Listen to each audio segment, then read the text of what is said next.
आता मी तुम्हाला समजून सांगतो. मी तुम्हाला म्हटलं की त्या मूवी मध्ये आपल्याकडे एक डायलॉग होता, भवताल. भवताल म्हणजे काय? भवताल म्हणजे अवतीभोवती. अवती भोवती.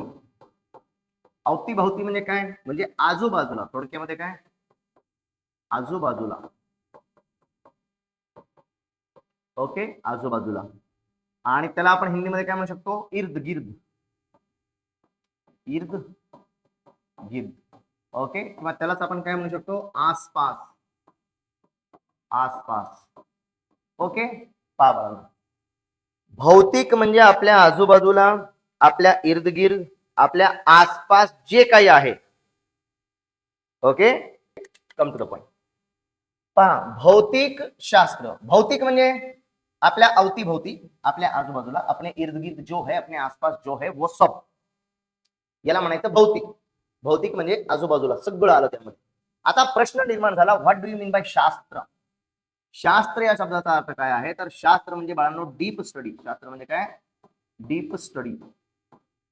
ओके, शास्त्र या शब्दाचा अर्थ काय? Deep study. पहा, फिजिक्स काय करतं बाळांनो? फिजिक्स करतं डीप स्टडी, म्हणजे गहन अभ्यास. आणि कशाची डीप स्टडी करायची आहे? तर हा शब्द झाला आपला शास्त्र. कशाचा करायचा आहे? तर भौतिकचा करायचा आहे. आणि भौतिक म्हणजे काय? भौतिक म्हणजे अवतीभोवती आजूबाजूला जे काही आहे सर्व, त्या सगळ्याचा डीप स्टडी करायचा आहे. थोडक्यात भौतिकला आपण इंग्रजीमध्ये असं म्हणू शकतो का? सराउंडिंग. काय म्हणू शकतो? सराउंडिंग. सराउंडिंग म्हणजे आपल्या आजूबाजूला अवतीभोवती जे काय आहे हे सगळं म्हणजे सराउंडिंग. आणि डीप स्टडी कुणाचा करायचा आहे मग? तर सराउंडिंगचा deep study. The deep study of surrounding is nothing but physics. आपल्या आसपास जे काही सगळं आहे, जे काही आहे, जे काही आहे, जे काही आहे सर्व, याचा आपल्याला फक्त अभ्यास करायचा. या सगळ्यांचा अभ्यास म्हणजेच कोणी बाळांनो? फिजिक्स. मग या सगळ्यांचा अभ्यास म्हणजे नेमकं काय करायचं सर? मग फिजिक्स करतं काय नेमकं? अभ्यास करतं म्हणजे नेमकं काय करतं फिजिक्स? फिजिक्स आपण म्हणतोय सराउंडिंगचा, आपल्या आजूबाजूला जे काही आहे सगळं, या सगळ्याचा अभ्यास करणारे म्हणजे नेमकं फिजिक्स काय करणार? तर पहा, फिजिक्सची एक व्याख्या करण्यात आली, त्यावर तुम्ही समजून घ्या. काय व्याख्या केली बाळांनो फिजिक्सची? पहा बाळांनो, आता फिजिक्सची व्याख्या काय करण्यात आली? तर फिजिक्स ज्याला आपण म्हणलो भौतिक शास्त्र, काय म्हटलं आपण त्याला? पहिली तर सांगा, भौतिक शास्त्र. शास्त्र म्हणजे अभ्यास आणि भौतिक म्हणजे आजूबाजूला जे काही आहे ते सर्व. Okay, deep study of surrounding अशी आपण त्याची व्याख्या केली होती. आपण काय म्हणलो? शास्त्र म्हणजे होतं deep study. Deep study. Okay, आणि भौतिक म्हणजे of surrounding. Of surrounding. Okay, deep study of surrounding. आपल्या इर्द गिर्द, आपल्या आजूबाजूला जे काही सर्व आहे बाळांनो, या सगळ्या गोष्टींचा अभ्यास म्हणजे कोण? फिजिक्स. मग त्याची एक बेसिक व्याख्या करण्यात आली. फिजिक्स काय आहे? तर physics is branch of science which deals with the study of nature, natural phenomena and their measurement. काय? ब्रांच ऑफ सायन्स, विज्ञानाची अशी शाखा आहे. बघा, ब्रांच ऑफ सायन्स, विज्ञानाची अशी शाखा आहे which deals with the study of, जी फक्त आणि फक्त एकाच गोष्टीचा अभ्यास करते. कशाचा अभ्यास करते बाळांनो? नेचर. नेचर म्हणजे आपण म्हणतो ना, आपण म्हणतो की त्या सरांचं नेचर खूप छान आहे. हा, किती छान नेचर आहे त्यांचं, बरोबर आहे. हेच हाच अर्थ आहे काही ते नेचर. नेचर म्हणजे स्वभाव. त्या सरांचा स्वभाव किती छान आहे असंच म्हणायचं काही ते. Nature, what is the meaning of nature? Nature म्हणजे काय? नेचर म्हणजे निसर्ग बाळांनो. नेचर म्हणजे काय?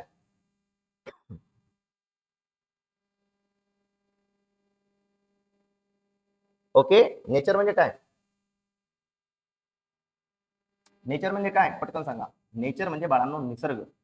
What is the meaning of nature? Nature म्हणजे निसर्ग. नेचर म्हणजे निसर्ग. Natural phenomena. What do you mean by natural phenomena? Natural phenomena म्हणजे नेमकं काय? नॅचरल फेनामेना, नॅचरल नैसर्गिक. नॅचरल म्हणजे काय? नैसर्गिक. नैसर्गिक. आणि फेनामेना या शब्दाचा अर्थ होतो बाळांनो घटना. घटना. ओके, घटना. ठीक आहे, नॅचरल फेनामेना म्हणजे घटना. आता पहा बाळांनो. ओके, आता their measurement and their measurement. Okay, natural phenomena and their measurement म्हणजे कशाची मेजरमेंट बरं? कशाच्या मेजरमेंट बद्दल बोलायचं इथे? अँड देअर मेजरमेंट म्हणजे या ज्या सगळ्या नैसर्गिक घटना होणार आहेत त्यांचं मोजमाप. मेजरमेंट म्हणजे काय बाळांनो? मोजमाप. What do you mean by measurement? Measurement म्हणजे मोजमाप. ओके, आणि त्यांचं मोजमाप, अशी फिजिक्सची करण्यात आली बाळांनो व्याख्या. विज्ञानाची अशी शाखा आहे which deals with the study of nature, जिला अभ्यास करायचा आहे फक्त आणि फक्त. कशाचा अभ्यास करायचा आहे बाळांनो? चला चला चला सर्वांनी लक्ष द्या. ओके ओके, कुणीतरी कमेंट केली, चॅनल सबस्क्राईब केले, थँक्यू सो मच. ओके बढिया, करत आहे. चला या मुद्द्यावरती या. काय म्हटलं मी? फिजिक्स ही विज्ञानाची ती शाखा आहे बाळांनो जी काय करते? विच स्टडी, कशाचा अभ्यास करते? Which deals with the study of, फक्त आणि फक्त एका गोष्टीचा अभ्यास करते. कुणाचा? नेचर, निसर्ग, नॅचरल फेनॉमेना, नैसर्गिक घटना, जेवढ्या आपल्या इर्द गिर्द सगळ्या घडतात या सगळ्या नैसर्गिक घटना, अँड देअर मेजरमेंट, आणि त्यांचं मोजमाप. आपल्या आजूबाजूला ज्याही घटना घडत आहेत त्या सगळ्या घटनांचं मोजमाप करण्याचं काम कोणी केलं? फिजिक्स. आता तुम्हाला मजा येणार आहे पुढचे 10 मिनिट. आता तुम्हाला मजा येणार आहे का? कारण मी आता तुमच्या आजूबाजूला घडणाऱ्या नैसर्गिक घटना सांगतो. ओके बाळांनो,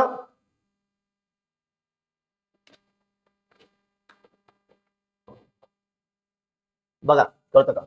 मी म्हटलं फिजिक्सची ही झाली बेसिक व्याख्या. मग मी म्हटलं ही पाठ करायची का? यस, ही पाठ करायची, ही आपल्याला लक्षात ठेवायची. एकदा पटकन स्क्रीनशॉट घ्या, मी पण तुमच्या स्क्रीनशॉट मध्ये येतो. थोडक्यात सांगतो. आपण म्हणूया फिजिक्स काय करतो? फिजिक्स क्या करता है? फिजिक्स करतो बाळांनो मेजरमेंट. एकदम थोडक्यात, फिजिक्स काय करतं? फिजिक्स करतं मेजरमेंट. मेजरमेंट म्हणजे नेमकं काय? मेजरमेंट म्हणजे मोजमाप. फिजिक्स काय करतं? मेजरमेंट म्हणजे नेमकं काय? मेजरमेंट म्हणजे मोजमाप. ओके, फिजिक्स करतं मोजमाप. ओके, आता मी तुम्हाला उदाहरण देणार आहे, आणखी दिले नाही. ओके, आता उदाहरण देणार आहे. आता फिजिक्स करतं मेजरमेंट म्हणजे मोजमाप. प्रश्न निर्माण झाला की मोजमाप का करायचं बाळांनो? मोजमाप कशासाठी? काय म्हणलं? मोजमाप तर करायचंय, कळलं सर. मोजमाप कशासाठी करायचं? कशासाठी का करायचंय मोजमाप? फिजिक्स मोजमाप करतं, मान्य केलं सर, मोजमाप करतं. का करतं? काय बंद पडलंय फिजिक्सला मोजमाप करण्यावरून? तर आपल्या आजूबाजूला सगळ्या नैसर्गिक घटना घडाव्या, नॅचरल फेनॉमेना घडाव्या. आपल्या आजूबाजूला सगळ्या नैसर्गिक घटना घडाव्या. नॅचरल फेनॉमेना म्हणजे नेमकं काय? नैसर्गिक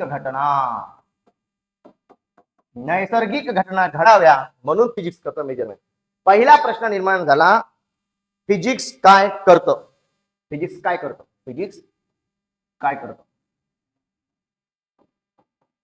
काय करतं? ओके, पहिला प्रश्न निर्माण झाला, फिजिक्स काय करतं? तुम्ही म्हणला सर फिजिक्स मेजरमेंट करतं, मोजमाप करतं. मी म्हणलं कशासाठी करतं बाळांनो? कशासाठी का करायची मोजमाप? तुम्ही म्हणला सर नॅचरल फेनॉमेना घडावा, नैसर्गिक घटना घडावी म्हणून फिजिक्स मोजमाप करतं. प्रश्न निर्माण झाला बाळांनो, नॅचरल फेनॉमेना म्हणजे नैसर्गिक घटना घडावी म्हणून जर मेजरमेंट करायची आहे, नॅचरल फेनॉमेना घडावा, नैसर्गिक घटना घडावी म्हणून जर मेजरमेंट करायची आहे, तर काय मोजायचं बाळांनो? काय मोजायचं? मोजमाप करायचंय ना. मोजमाप काय मोजायचं? तर ज्याला मोजायचं फिजिक्स म्हणलं त्याला म्हणा फिजिकल क्वांटिटी.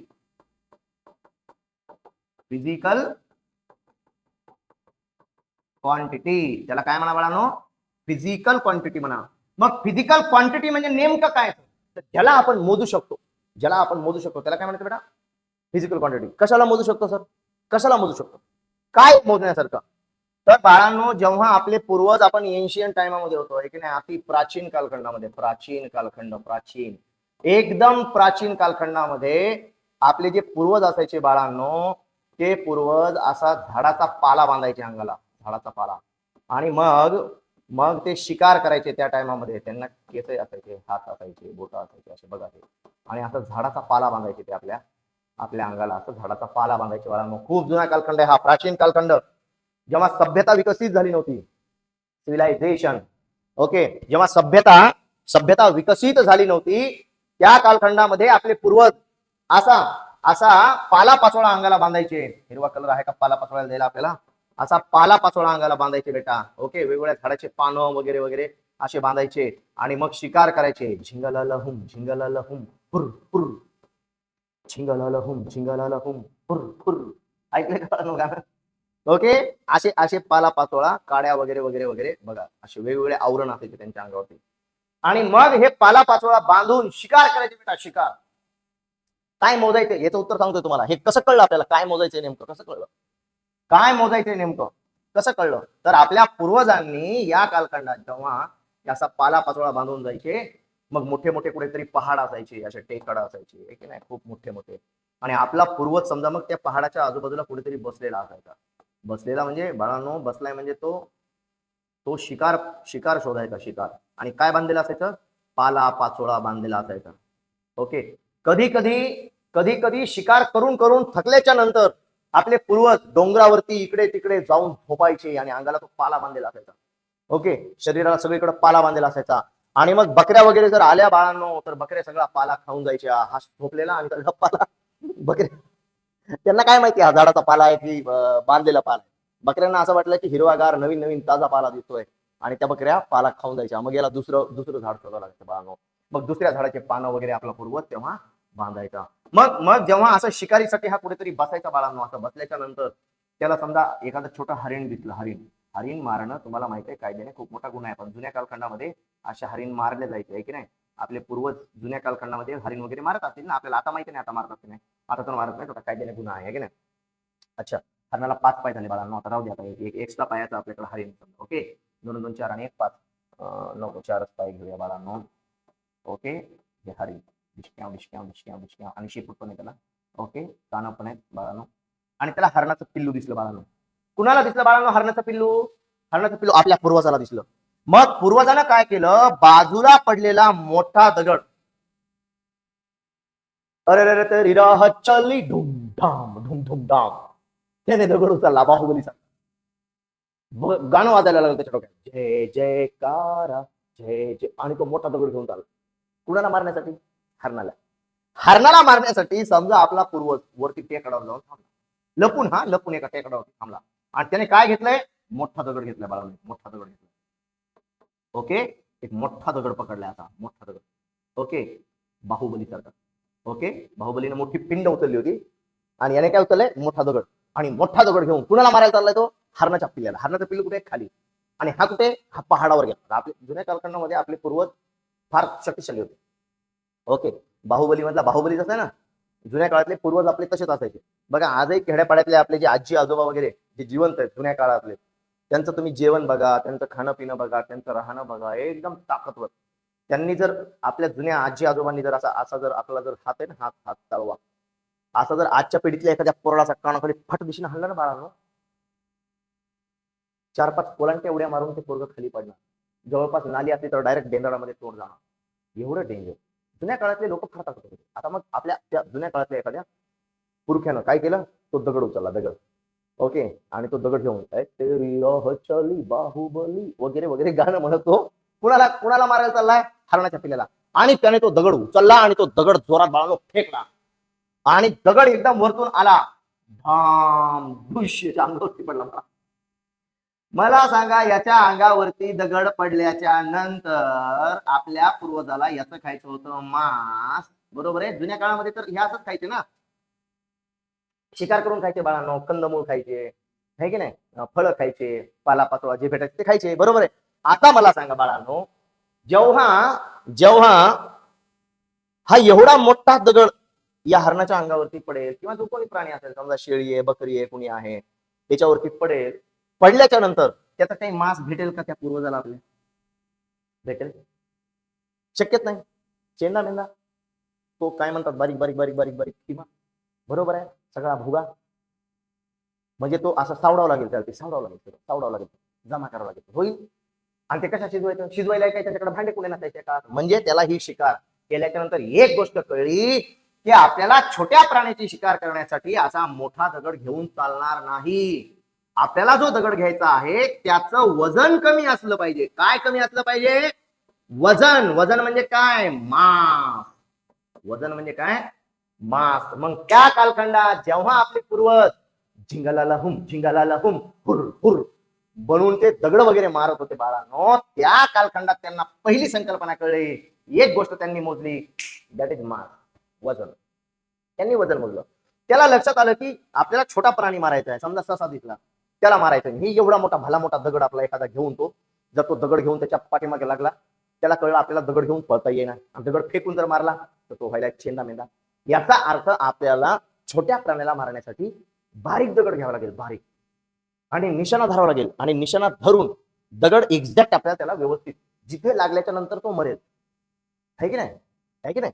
म्हणजे समजा एखादा प्राणी चाललाय, हा प्राणी समजा, राईट, हा प्राणी, ओके, हा समजा आपण गृहीत ही काय हिरणच आहे, हिरण क्या बोलतो काय म्हणतो त्या प्राणी, हरिण, आहे की नाही? जुन्या काळातली गोष्ट सांगतोय, आजची सांगतोय का नाही, जुन्या काळातली. आपल्या पूर्वजाने समजा जर त्याला दगड मारला आणि तो दगड त्याला लागला बाळांनो समजा त्याच्या पाठीमध्ये, इथे लागला, पाठीवरती लागला, किंवा त्याच्या शेपटीच्या आजूबाजूला, खेड्यापाड्यात आपल्या आजी आजोबा म्हणायचे ढोपराला लागले लेकराच्या, आहे की नाही?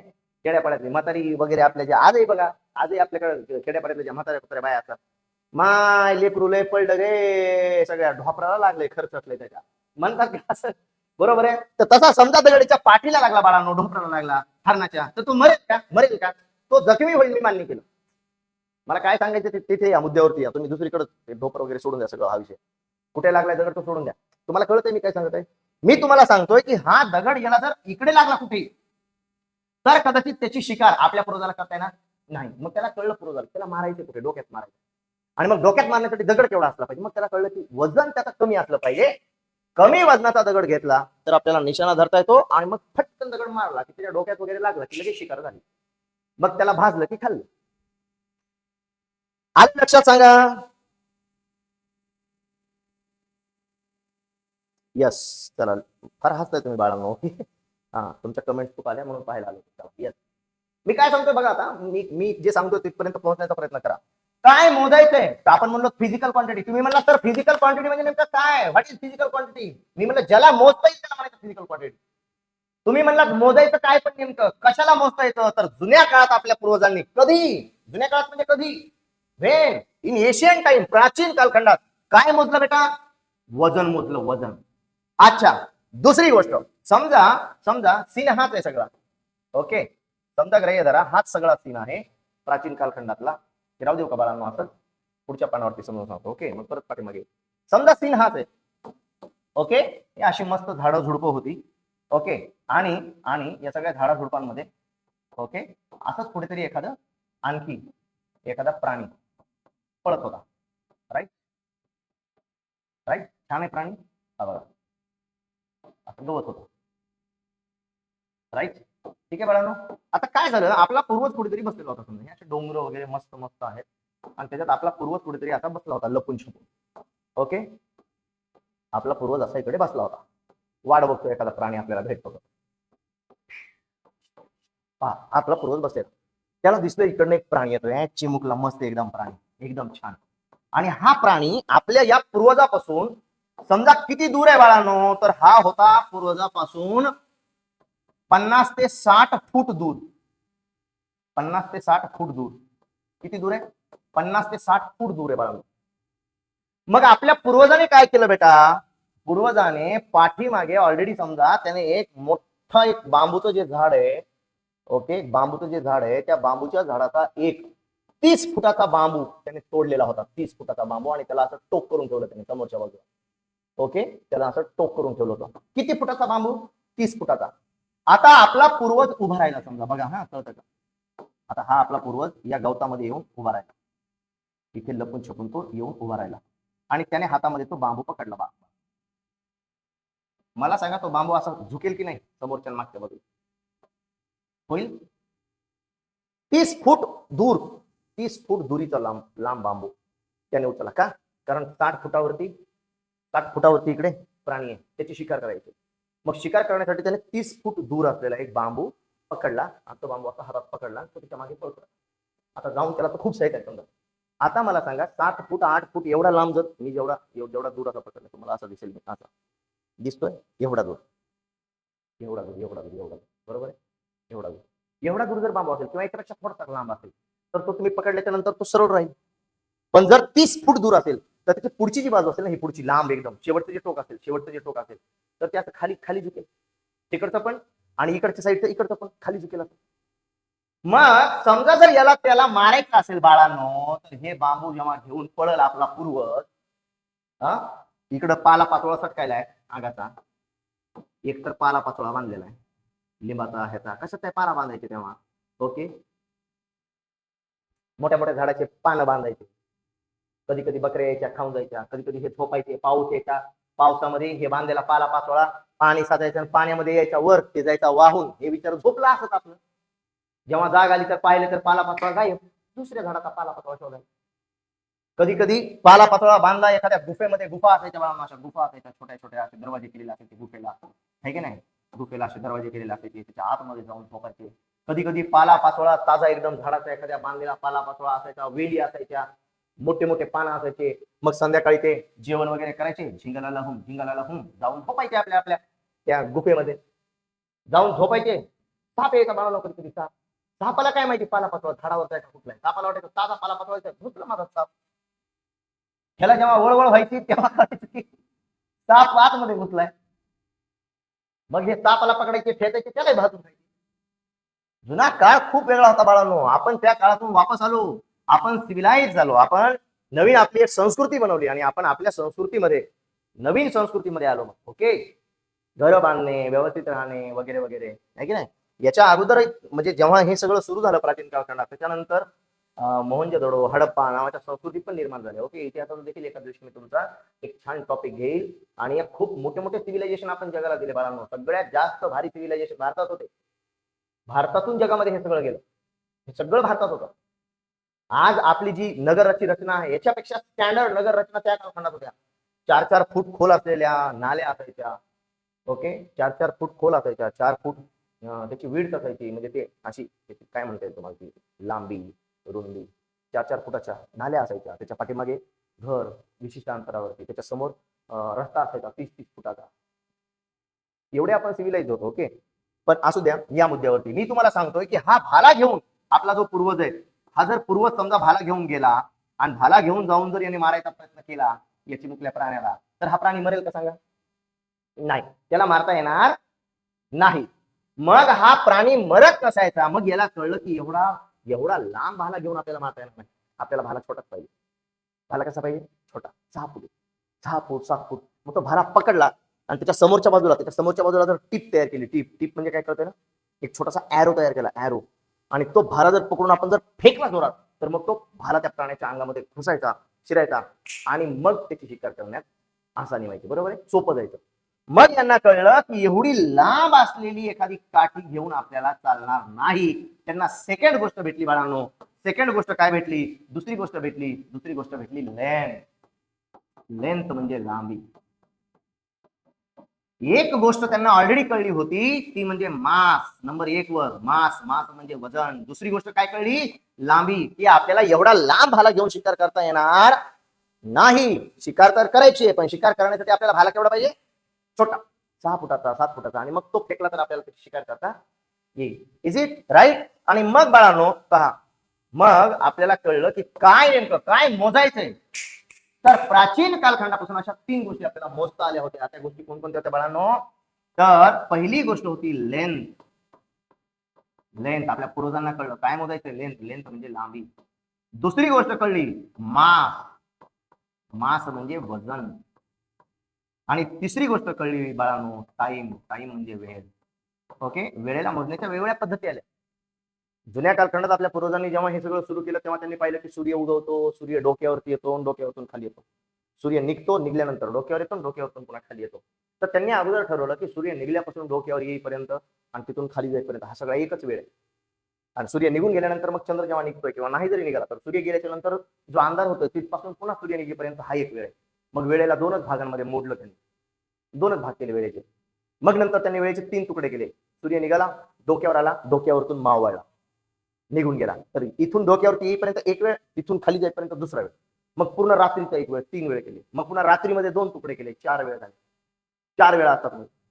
मग असं करत करत सकाळपासून डोक्यावरती येईपर्यंत, डोक्यावरतून आल्यापासून संध्याकाळ होईपर्यंत परत त्याच्यात 2-2 आणखी तुकडे केले. असं करत करत करत आपण 12 तुकड्यांवरती आलो. 12 तास. कळत आहे? टाइम. टायमाला मोजण्याचे वेगवेगळे मापदंड आले. आजही पहा खेड्यापाड्यामध्ये आपल्याकडं सकाळ, त्याला वेगवेगळे नाव आहेत. आहे की नाही? आपल्या खेड्यापाड्यातल्या म्हाताऱ्यांना तुम्ही विचारा, माय पाहुणं कुठं रामपारात आलं, रामपारात म्हणतात, बरोबर आहे का? ओके, मला हा शब्द एक्झॅक्ट नाही आठवत आहे, पण तुम्ही आज्यांना यांना विचारा, तुम्ही तुमच्या आज्या वगैरे जर असतील, आजी आजोबा, तर सकाळच्या रामपारात असं काहीतरी शब्द आहे, सकाळच्या रामपारात, बरोबर आहे. आणि सायंकाळ म्हणजे 4च्या नंतरचा वेळ, आपला संध्याकाळ होईपर्यंतचा वेळ. तर असे वेगवेगळे मापदंड होते जुन्या कालखंडात. मग आपण तासावरती आलो, तासावरतून मिनिटावरती आलो, मिनिटातून मग सेकंदामध्ये गेलो. ओके, आपण मॉडर्न झाल्याच्या नंतर. पण त्याच्या अगोदर आपल्याला जे माहिती होतं बाळांनो, ओके, त्याच्या अगोदर आपल्याला काय माहिती होतं? लेंथ, मास आणि टाइम. जुन्या कालखंडातला टाइम कसा माहिती होता? 2च तास. 2 तास म्हणजे 2च वेळा होत्या. एक सकाळपासून सूर्य मावळेपर्यंत, मावळल्यानंतर परत रात्र, असे 2च वेळा होत्या. वेळेला मोजण्याचे आपापले मापदंड आले या मुद्द्यावरती. मी काय म्हणतोय पहा, फिजिक्स काय करतं? फिजिक्स करतं बाळांनो मेजरमेंट. मेजरमेंट म्हणजे मोजमाप. मग प्रश्न निर्माण झाला, मोजमाप कशासाठी? का करायचे हे मोजमाप? तर मोजमाप का करायचे याचं उत्तर आलं, नैसर्गिक घटना घडण्यासाठी, नॅचरल फेनॉमेना होण्यासाठी, नैसर्गिक घटना घडण्यासाठी. मग प्रश्न निर्माण झाला, काय मोजायचं? तर म्हणजे फिजिकल क्वांटिटी मोजायची. काय मोजायचं? फिजिकल क्वांटिटी मोजायची, फिजिकल क्वांटिटी. मग प्रश्न निर्माण झाला, फिजिकल क्वांटिटी म्हणजे नेमकं काय? तर म्हणण्यात आलं, ज्याला आपण मोजू शकतो त्याला म्हणायचं फिजिकल क्वांटिटी. मग कशाला मोजू शकतो? तर जुन्या कालखंडात आपल्याला काय माहिती होतं? आपल्याला माहिती होती लेंथ, मास आणि टाइम, म्हणजे लांबी, वजन आणि वेळ माहिती होतं, याला आपण मोजू शकायचो. मग प्रश्न निर्माण झाला, हे मोजायचं कशामध्ये? कशामध्ये मोजायचं? कळलं सर, मोजायचं कशामध्ये? मग हे मोजायचंय ज्याच्यामध्ये, त्याला नाव देण्यात आलं बाळांनो युनिट. त्या युनिटला म्हणत असतात एकक. आता हे युनिट म्हणजे काय, फिजिकल क्वांटिटी म्हणजे काय, सगळं समजून सांगतो. त्याच्या अगोदर पूर्वजाच्या बाजूला मी उभा राहतो आणि आपला एक फोटो घ्या, स्क्रीनशॉट. ओके, स्क्रीनशॉट घ्या, नंतर तुम्हाला हे लिहून काढायचे सगळं. कम ऑन, घेतलं बाळांनो? एक स्क्रीनशॉट घेऊन टाका. Okay, right. असं वाटत आहे त्या पूर्वजाने माझा कान पकडला बघा, आहे की नाही? Yes, come to the point. हा, मी काय म्हटलं बाळांनो, मी म्हटलं आपण काय करतो? आपण शिकतो फिजिक्स. फिजिक्स कशासाठी? पहा, पटपट आता माझ्यासोबत बोलत राहायचं. फिजिक्स काय करतं? फिजिक्स काय करतं? फिजिक्स करतं मेजरमेंट. मेजरमेंट म्हणजे मोजमाप. फिजिक्स काय करतं? मेजरमेंट. मेजरमेंट म्हणजे मोजमाप करतं फिजिक्स. मेजरमेंट का करायची? ताकि नॅचरल फेनामेना झाला पाहिजे. काय झाला पाहिजे? नॅचरल फेनामेना झाला पाहिजे. नॅचरल फेनामेना म्हणजे नैसर्गिक घटना घटित झाली पाहिजे. नैसर्गिक घटना. प्रश्न निर्माण झाला, नॅचरल फेनामेना घडण्यासाठी काय मोजायचं? तर म्हणण्यात आलं फिजिकल क्वांटिटी मोजायची. फिजिकल क्वांटिटीला मोजायचं. पुन्हा प्रश्न निर्माण झाला की ही फिजिकल क्वांटिटी मोजायची म्हणजे फिजिकल क्वांटिटी म्हणजे नेमकं काय? तर ज्याला मोजू शकतो त्याला म्हणायचं फिजिकल क्वांटिटी. याची व्याख्या करण्यात आली, the quantity which can be measured. अशी क्वांटिटी ज्याला आपण मोजू शकतो त्याला म्हणायचं फिजिकल क्वांटिटी. मग कशाला मोजू शकतो बाळांनो? आपण कशाला मोजू शकतो? तर आपण मोजू शकायचो लेंथ, लांबी, मास, वजन आणि टाइम, वेळ. ओके, लांबी, हे कसं मोजलं आपण हे कळलं ना? ओके, आपल्या पूर्वजांना कळलं हे कसं मोजायचं. तर मग त्यांनी मोजली लांबी, वजन आणि वेळ. ह्या 3 गोष्टी मोजण्यासारख्या होत्या. मग मोजायच्या कशा? तर मोजायच्या युनिट मध्ये. युनिट म्हणजे काय? तर त्याला म्हणण्यात आलं द स्टँडर्ड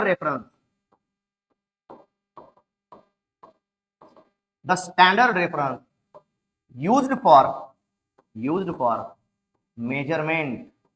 बघा, फिजिक्सचे कोणी जर शिक्षक पाहत असतील, बरेच शिक्षक माझे जे व्हिडिओ बघतात, त्या शिक्षकांना माझं सांगणं आहे, आता शिकवावं लागतं हे. आणि हे बेसिक तुमचं अगोदर क्लिअर असलं पाहिजे सगळ्या टीचर्स. तर हे लेकरांना कळेल की आपण फिजिक्स का शिकवतोय आणि फिजिक्स नेमकं काय. आणि तर लेकरांना कळेल की फिजिक्स का 2 वर्ष 4 वर्ष का शिकायचंय. आणि मग एकदा जर कन्सेप्ट क्लिअर झाली तर फिजिक्स समजेल. बऱ्याच शिक्षकांच्या संकल्पना क्लिअर नाहीयेत. ओके, म्हणून बाळांनो या मुद्द्यावरती आता मी काय म्हटलं, the standard reference used for measurement. Unit म्हणजे काय? Standard reference. आता स्टँडर्ड रेफरन्स म्हणजे काय नेमकं बाळांनो? स्टँडर्ड म्हणजे आदर्श.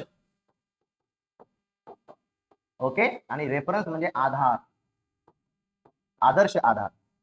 ओके, आदर्श आधार. तर आदर्श आधार म्हणजे नेमकं काय? तर जुन्या कालखंडामध्ये आजचे आपले मापदंड वेगळे, पण जुन्या कालखंडात जेव्हा हे फिजिक्स डेव्हलप होत होतं बेटा, तेव्हा हे फिजिक्स डेव्हलप होत असताना काय करण्यात आलं, तर मोजमाप कसं करायचं? मग ही लांबी मोजायची आहे. तर आज आपण दुकानामध्ये जर गेलो आणि दुकानदाराला जर आपण म्हटलो की 2 मीटर कापड द्या एखादं, ओके, छान एखादा कपडा आपल्याला पाहिजे, शर्ट शिवण्यासाठी समजा तुम्ही जर त्यांच्याकडे गेलात आणि म्हणला 2 मीटर कपडा द्या, ओके, तर 2 मीटरचा कपडा देण्यासाठी त्याच्याकडे एक स्टिक असते, तुम्ही पाहिजे आहे की नाही, त्याच्याकडे एक स्टिक असते, त्या स्टिक वरती मला वाटतं एक एक मीटर किंवा अर्धा मीटरची असेल ती, बरोबर, 1 मीटर किंवा अर्धा मीटरची एक छोटी काठी त्याच्याकडे असते, स्टीलचा एक रॉड असतो आणि त्याच्यावरती ते कपड्याला असं गुंडाळतात आणि मग ते मोजून देतात की एवढं एवढं झालं, बरोबर. आता पहा, हा हा जो मेजरमेंटचा रॉड आहे ना, 1 मीटर, त्या कालखंडात, ज्या कालखंडामध्ये हे फिजिक्स डेव्हलप होत होतं, हे कसं मोजायला सुरुवात केली, तर मग जुन्या कालखंडामध्ये राजा जो असायचा त्या राजावरतून हे सगळं ठरवण्यात यायचं की हे कसं ठरवायचं, म्हणजे 1 मीटर जुन्या कालखंडातलं कसं मोजायचं. तर मग राजाने काय सांगितलं, राजा म्हणलं या एक काठी घेऊन या किंवा एक दोरी घेऊन या, मग एक दोरा आणण्यात आला. राजाला असं सांगण्यात आलं की राजा तो असा हात पुढे कर. राजाने हात पुढे केला आणि हात पुढे केल्याच्या नंतर राजाचं सर्वात लांब असलेलं जे बोट आहे, ओके, सर्वात लांब असलेलं बोट, आपल्या ह्या सर्व बोटांपैकी जे सर्वात लांब बोट आहे, तर त्या बोटापर्यंत, त्या बोटाच्या शेंड्यापासून नाकाच्या शेंड्यापर्यंत एक दोरी पकडण्यात आली आणि मग ही दोरी पकडल्याच्या नंतर त्या दोरीचं जेवढी लांबी झाली तसे मग अशा चपट्या लाकडाच्या प्लेट बनवण्यात आल्या आणि या चपट्या लाकडाच्या प्लेटवरती राजाचा शिक्का, राजाची मोहर मारण्यात आली आणि यालाच म्हणण्यात आलं त्या कालखंडातलं समजा 1 मीटर. ओके, त्याचं नाव वेगळं होतं बाळांनो, पण याला 1 मीटर म्हणण्यात आलं.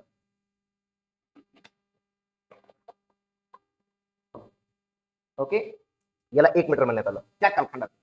आता बाळांनो बघा, पहा, आता एक मजेशीर गोष्ट तुम्हाला समजून सांगतो. त्या काळातलं हे जे 1 मीटर होतं, तसंच त्या कालखंडामध्ये जर छोटी लांबी एखादी मोजायची असेल, तर ती लांबी नेमकी कशी मोजायची, त्या लांबीला मोजण्यासाठी काय पर्याय आहे आपल्याकडं. मग त्या कालखंडामध्ये राजानं आपला जो पाय आहे राजाचा, तो मोजला, राजाचा पाय मोजला बघा, इकडे पहा, हा राजाचा पाय, 1 2 3 4 5, जास्त ज्यादा मूल्य हो गई राजा को. ओके, राजानं राजाचा पाय मोजला बघा, 1 2 3 4 आणि 5, राजाचा पाय मोजला. पायाला आपण म्हणत असतो फूट, काय म्हणतो, फूट, पायाचा तळवा, फूट म्हणतो आपण त्याला, काय म्हणतो, फूट. आणि राजाचा हा पाय मोजला आणि तो जेवढा लांब भरला ना बाळांनो, त्याच्यापासून आलं 1 फूट, त्याच्यापासून काय आलं 1 फूट अंतर. ओके, त्याच्यापासून काय तयार झालं, 1 फूट तयार झालं, ठीक आहे. हा, त्याच्यापासून काय तयार झालं बाळांनो, 1 फूट, त्याला 1 फूट म्हणण्यात आलं. काय म्हणण्यात आलं बाळांनो, 1 फूट. कुठून आलं हे 1 फूट, कहा से आहे 1 फूट कुठून आलं, राजाचा पाय मोजला. राजा कोण होता, त्या कालखंडातला आदर्श व्यक्ती, आणि त्याचा आपण काय केला, आधार घेतला, त्याच्या पायाचा आधार घेतला, हाताचा आधार घेतला आणि त्याच्यापासून आपण लेंथ तयार केल्या, आपल्या काय तयार केल्या, लेंथ तयार केल्या, त्याच्यापासून आपण लांबी तयार केली, बरोबर आहे. म्हणून याला त्या कालखंडात म्हणण्यात आलं होतं स्टँडर्ड रेफरन्स. आजच्या घडीत आपण याला काय म्हणतो माहिती का बाळांनो, जसं फॉर एक्झाम्पल मी म्हटलं पाथरीपासून मानवत किती किलोमीटर आहे, तुम्ही म्हणला तर 7 किलोमीटर आहे, 7 किलोमीटर. तर या 7 किलोमीटर मधलं 1 किलोमीटर जे आहे ना, याला तुम्ही म्हणला स्टँडर्ड, आदर्श 1 किलोमीटर, आणि ते तुम्ही 7 वेळा मोजलं. किती वेळा मोजलं, 7 वेळा. जसं की फॉर एक्झाम्पल समजा मी ज्या हॉलमध्ये शिकवतोय तो 30 फुटाचा आहे, 30 फुटाचा लांब आहे आणि असा 15 फूट आहे.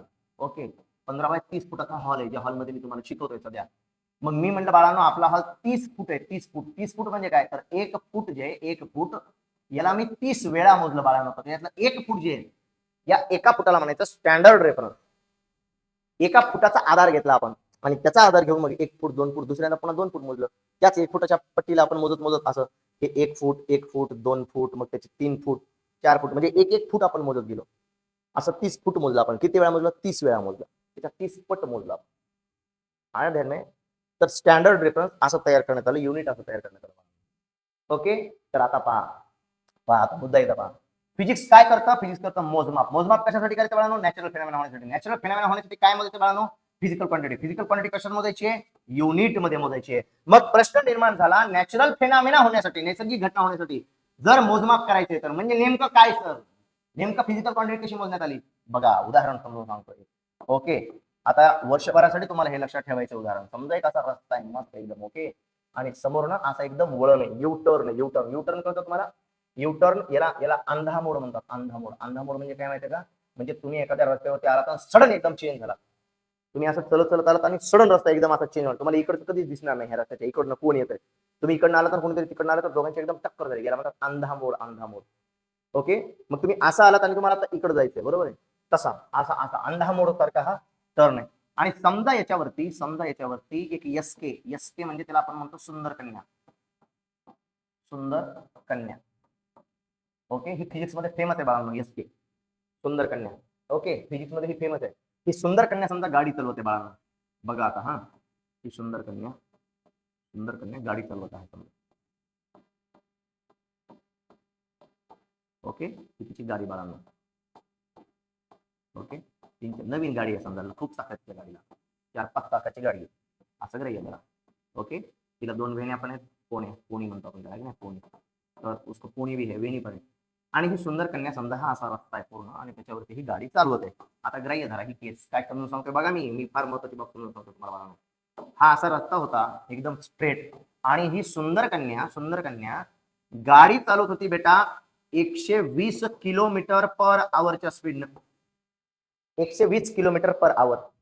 120 किलोमीटर पर आवर म्हणजे काय बेटा, 120 किलोमीटर पर आवर म्हणजे जवळपास एका तासामध्ये तुम्ही इथून परभणीला जाणार, परभणीवरून वापस येणार आणि पुन्हा परभणीला जाणार एवढ्या स्पीडने. इथून परभणीला जाणार, परभणीवरून पुन्हा पाथरीला येणार, पाथरीवरून पुन्हा परभणीला जाणार. पाथरी ते परभणी जवळपास 45 किलोमीटरचं अंतर आहे, आपण 40 पकडूया, 40. ओके, 40 किलोमीटर, तर 4 त्रिक 12, 120 किलोमीटर एका तासात ती कव्हर करते. 120 किलोमीटर एका तासात कव्हर करते म्हणजे काय, म्हणजे ती इथून निघाली परभणीला गेली किंवा मानोतून निघाली, सगळे जरा मानोतून निघाली परभणीला गेली, परभणीतून वापस मानोतला आली, मानोतून पुन्हा परभणीला गेली. 3 चक्कर मारत येते एका तासात, एवढी स्पीड आहे तिची. म्हणजे जवळपास आपण ग्राह्य धरूया की तिची स्पीड ट्रेनच्या स्पीडच्या बरोबर आहे जवळपास. ओके, सुपरफास्ट ट्रेन आपल्याकडे त्याच्या पळतात का, जवळपास अप्रॉक्सिमेटली त्याच्या लेवलने ती पळते. ओके, आता बघा ही जी सुंदर कन्या आहे, रस्ता जेव्हा सरळ सरळ सरळ सरळ सोपा रस्ता होता तेव्हा जात होती कितीच्या स्पीडनं, 120 किलोमीटर पर आवरच्या स्पीडनं. तिला काही वाटलं नाही, पण जसाच टर्न आला तशीच तिला एक पाटी दिसली आणि पाटीवर लिहिलेलं होतं, पुढे वळणदार रस्ता आहे, वाहने सावकाश चालवा. असते का अशी पाटी, पुढे वळणदार रस्ता आहे, वाहने सावकाश चालवा, असते अशी पाटी, बरोबर आहे. पुढे वळणदार रस्ता आहे, वाहने सावकाश चालवा. बऱ्याच वेळा अशा शहरामध्ये तुम्ही पाट्या पाहाल, स्टँडर्ड पाट्या असतात, कॉन्सन्ट्रेट ऑन द रोड, रस्त्यावरती लक्ष द्या, कॉन्सन्ट्रेट ऑन द रोड. आणि मग एखादा गाडी चालवणारा माणूस कॉन्सन्ट्रेट ऑन द रोडची पाटी एवढ्या कॉन्सन्ट्रेशन वाचतो, एवढ्या कॉन्सन्ट्रेशन की त्या कॉन्सन्ट्रेशन वाचण्याच्या नादातच तू जाऊन धडकतो दुसऱ्या. अर्धे ऍक्सिडेंट तर भारतातले यामुळे होतात की त्या पाठीवर लिहिलं असतं की ऍक्सिडेंट होऊ शकतो, व्यवस्थित रस्त्यावरून जाण, ते वाचण्याच्या नादात हा ऍक्सिडेंट करून घेतो, धाड दिशेने जाऊन आदळतो एखाद्या दुसऱ्या माणसाला, नाहीतर मग एखाद्या झाडाला, झुडपाला किंवा रस्त्याच्या खाली जातो, बरोबर आहे. तर अशी तिने पाटी पाहिली, पुढे वळणदार रस्ता आहे, वाहने सावकाश चालवा. आणि या पाटीवरती लिहिलेलं होतं की तुमची speed limit 30 kilometre per hour पेक्षा कमी ठेवा. 30 किलोमीटर पेक्षा कमी ठेवा. किती ठेवा, 30 किलोमीटर पर आवर पेक्षा कमी ठेवा. म्हणजे या 30 किलोमीटरच्या ही 4 पट वेगाने जाते. आणि तिला सांगितलं की तुम्ही वाहने सावकाश चालवायची आहेत, पुढे वळणदार रस्ता आहे, वाहने सावकाश चालवा. आता हे जसं तिने वाचली पाटी बाळांनो, पाटी वाचल्याच्या नंतर ती म्हणली मी वाहने सावकाश चालवा. आणि ती म्हणली आज कुछ तूफानी करते हैं. कोण, सुंदर कन्या काय म्हणली, आज कुछ तूफानी करते हैं. आणि तिने ऍक्सेलरेटर जोरात एकदम बाळांनो दाबलं आणि गाडीला तिने टर्न घेतला. जसाच टर्न घेतला बाळांनो तशीच फरफटत नीट रस्त्याच्या खाली दुसऱ्या दिवशी मसन वाटत सापडली. अजी मंगल भवन मंगल हारी, ऐकलं गाणं. कन्या कुठं बेटा, मसन वाटा का, आज कुछ तूफानी करते. करायला काय पाहिजे होतं बाळांनो, स्पीड कमी करायला पाहिजे होती. काय कमी करायला पाहिजे होती, स्पीड. ही स्पीड कुणी मोजली बाळांनो, फिजिक्स. कुणी मोजली, तुम्ही म्हणता माणसानं मोजली, पण माणसाला कुणी सांगितली मोजायची, हे फिजिक्सनं सांगितलं बेटा. फिजिक्स म्हणलं काय मोजायचं, फिजिकल क्वांटिटी. काय मोजायची, फिजिकल क्वांटिटी. म्हणजे स्पीड काय झाली बाळांनो, स्पीड काय झाली, फिजिकल क्वांटिटी. ज्याला मोजायचं होतं ती काय झाली, फिजिकल क्वांटिटी. आणि का मोजायची होती, का कशासाठी मोजायची होती, मोजायची होती बाळांनो नैसर्गिक घटना घडण्यासाठी. कन्यानं स्पीड मोजली नाही आणि काय घडली बाळांनो, दुर्घटना. काय घडली, दुर्घटना. फिजिक्स क्या करता है, फिजिक्स करता है मेजरमेंट, फिजिक्स काय करतं, फिजिक्स करतं मोजमाप, मोजमाप कशासाठी, नैसर्गिक घटना घडावी म्हणून आपण आताच लिहून ठेवलं. फिजिक्स काय करतं, मेजरमेंट काय करतं, मेजरमेंट काय करतं, मेजरमेंट कशासाठी करतं, नॅचरल फेनॉमेना, नैसर्गिक घटना घडावी म्हणून. कन्यानं काय मोजायला पाहिजे होतं, स्पीड, स्पीड काय झाली, फिजिकल क्वांटिटी, फिजिकल क्वांटिटी मोजली असती तर काय घडली असती, नैसर्गिक घटना. इथं काय घडली, दुर्घटना. नीट गेली गळ्यामध्ये हात जिथं, जर समजा जिवंत राहिली तर दुसऱ्या दिवशी अशा हातात गळ्यामध्ये हात घेऊन ती दुसऱ्या दिवशी अशी फिरताना दिसणार तुम्हाला. का, काय घडली बेटा, काय घडली, काय घडली, दुर्घटना. का घडली, फिजिक्स म्हणलं होतं मोजमाप करा, मोजमाप कोणाचं करायचं होतं बेटा, फिजिकल क्वांटिटी, फिजिकल क्वांटिटी कोण, स्पीड. तिने काय मोजायला पाहिजे ती, स्पीड मोजायला पाहिजे ती. बर, दुसरं, आपला जो हॉल आहे, आताच मी सांगितलं बाळांनो तुम्हाला, याच्यापेक्षा वरती आपल्याकडे मोठा हॉल आहे. ओके, जवळपास 40 फुटाचा आहे, 40 फूट, 40 फूट लांबीला आहे आणि 18 ते मला वाटतं 22 काहीतरी फूट आहे, 18 का 22 फूट असा आहे. ओके, खूप मोठा हॉल आहे, खूप मोठा हॉल, खूप विद्यार्थी बसतात आणि त्याच्यामध्ये आपण 3 पंखे लावलेले आहेत. किती पंखे लावलेत बाळांनो, 3 पंखे. ओके, आपण 3 फॅन लावलेले त्या हॉलमध्ये. मग उन्हाळ्याच्या दिवसामध्ये काय होतं बाळांनो, उन्हाळ्याच्या दिवसामध्ये जेव्हा संख्या आपली खूप वाढते, संख्या, विद्यार्थ्यांची संख्या आपली खूप वाढते. तुम्ही पाहिलं ना आपल्या चॅनलवरती बाळांनो, आपल्या चॅनलवरती पाहिलंय का, विद्यार्थ्यांची संख्या उद्याच्या क्लासमध्ये दाखवतो तुम्हाला. ओके, उद्याच्या क्लासमध्ये दाखवतो. खूप खूप संख्या वाढते, एवढी संख्या वाढते की बाळांनो हे विद्यार्थी बसू शकत नाही एका हॉलमध्ये. ओके, मग अगदी दाटण होते, दाटण, आणि त्या दाटणीमध्ये हे लेकर सगळे बसतात. आता बसले समजा बाळांनो सगळे लेकर, बसल्यानंतर उन्हाळ्याचे दिवस असल्या कारण काय व्हायला लागलं बाळांनो, ओके, याला चार चार पंख्याला 4-5 तास राहिले. बसल्यानंतर काय व्हायला लागलं, त्यांना गरमी खूप जास्त व्हायला लागली उन्हाळ्याच्या दिवसामध्ये. मग मी आपले जे मेन डायरेक्टर अकॅडमीचे आपले ऍडव्होकेट हर्षवर्धन सर, त्यांना म्हणलं सर काहीतरी करा, लेकरांना कृपया करून लेकरांना ना काहीतरी फॅनची सुविधा करून द्या, फॅनची सुविधा करून द्या. आणि आणखी आणखी 4-5 फॅन, आणखी 4-5 फॅन. किती वाजले बाळांनो, oh my God, is it 10? हो, आज आज फार लवकर 10 वाजले का. हा श्रद्धा बेटा, सर तुमच्या याच्यामध्ये येणार आहेत, हा स्कूलमध्ये येणार आहेत. बाळांनो स्टोरी आता परत उद्यावरतीच गेली आपली स्टोरी. रोज आपल्याला ना वेळ वेळ कमी पडतोय. बघा ना, खूप साऱ्या लेकरांचे मला मगाशी मेसेज आले होते की सर बॅटरीच नाहीये, चार्जिंग नाहीये, है की नाही. ओके, अशा अडचणी येत आहेत ऑनलाईनला. हा सर, एक 5 मिनिटात संपेल सर. हो, मग करतो फोन. तर बाळांनो पहा, प्रिय लेकरांनो, येस, आता फक्त एवढं कन्क्लूड करतो की ही फॅनची स्टोरी उद्या सांगतो. फॅन लावल्यानंतर काय झालं, इथे दुर्घटना कशी घडली, फिजिक्स का गरजेचं आहे, फिजिक्सने का सांगितलं की मोजमाप करायचंय, फिजिक्सने का सांगितलं की मोजमाप करायचंय, मोजमाप कशासाठी, मोजमाप कशासाठी, नॅचरल फेनॉमेना, नैसर्गिक घटना घडावी म्हणून. मोजमाप कशासाठी, नैसर्गिक घटना घडावी म्हणून. इथं दुर्घटना कशी घडली हे आता उद्या सांगतो. आज आपण आता लेट झालेलो आहोत. तुम्हाला पण घरी सर्वांना तुम्हाला पण सर्वांना थांबावं लागेल. ओके, हां, आपल्याला फिजिक्ससाठी एक नोटबुक, केमिस्ट्रीसाठी एक, बायोलॉजीसाठी एक नोटबुक, इंग्लिशसाठी एक, मॅथ्ससाठी एक, अशा 5 नोटबुक मिनिमम लागतील. ओके, मॅथ्सची ट्रिक आणि मॅथ्स सगळं त्यामध्ये आलं मॅथमध्ये. फिजिक्ससाठी एक नोटबुक लागेल स्पेशल, बायोलॉजीसाठी एक किंवा एक वही करा, त्याच्यामध्ये असे रकाने करा, आहे की नाही, 3 फिजिक्स, केमिस्ट्री, बायोलॉजी, त्याला वर नाव द्या सायन्स. चालेल बाळांनो. ओके, मग आजच्या दिवस इथेच आपण. ओके, कोणीतरी म्हणत आहे बाळ की तुमच्या शिकवण्याचा कंटाळा येत नाही सर, तुम्ही आणखी शिकवा. ठीक आहे बाळांनो, थँक्यू सो मच.